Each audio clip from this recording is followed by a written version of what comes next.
Hi, I'm Shireen McSpadden. I'm the Executive Director of the Department of Homelessness and Supportive Housing.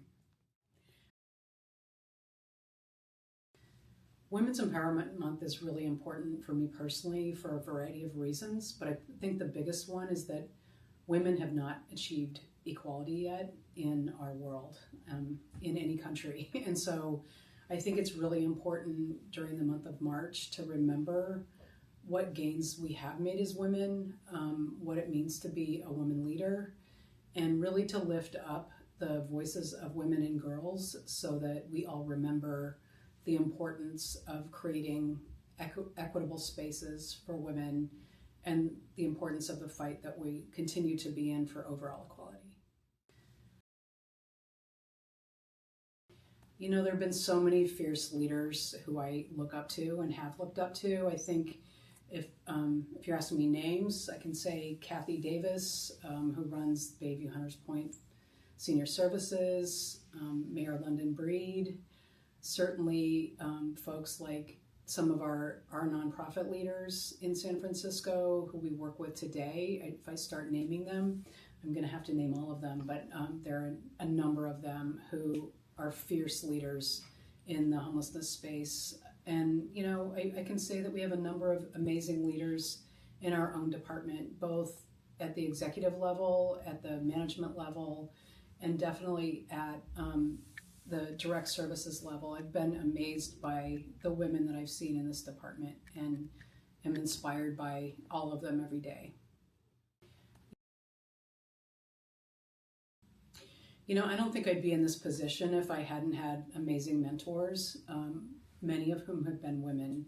You know, I think there's so many things that you question as you're growing in leadership, if you're somebody who's aspiring to be a leader, and it really helps to have people along the way who can help mentor and coach you, and I've definitely had those people in my life. I think I aspire to be one of those people now. I think I have been at this point. I've been in management for many, many years, and I really treasure the time that I get to hang out with people who I feel can benefit from my mentorship. I think hopefully I've reached that stage in life where I can be of service to other people as they are kind of growing their leadership skills. I think women just often have a very different way of leading from men.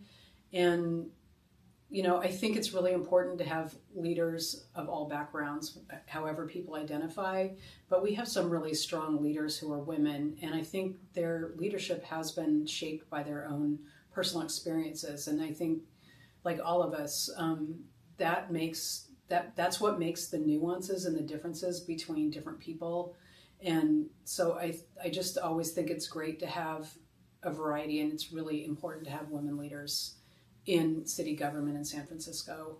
It didn't used to be something we had a lot of, and now we do. It's really different from the old days where most of the department heads were men and a lot of the top managers were men. We now have a real variety, and it's made for a much richer experience. And it really brings, you know, when we're thinking about governing and we're thinking about serving all of San Francisco, we need different perspectives, and we need women who can understand the experiences of other women, who can understand the experiences of motherhood and girlhood in order to make good policy.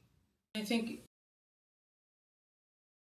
really important to have women's voices, especially since a number of women who are experiencing homelessness, number of people who are experiencing homelessness are women. A number of people experiencing homelessness are women who are raising girls. And, you know, the needs of women and girls are different from the needs of men sometimes. And so it's really important to have people who understand those experiences, because they're going to be different in the way that they create policy. Really important. What I'm really excited about as I retire, I just announced my retirement yesterday, and I'm really excited to find ways to mentor other people. And part of that means mentoring women as they rise up in leadership. To me, that's one of my favorite things to do. I can still learn from other people, but I do have many years of experience in government and nonprofit at this point, and just in life. And I think it's going to be really important to me to find ways to do that as I move into retirement and find other things to occupy my time. What I'm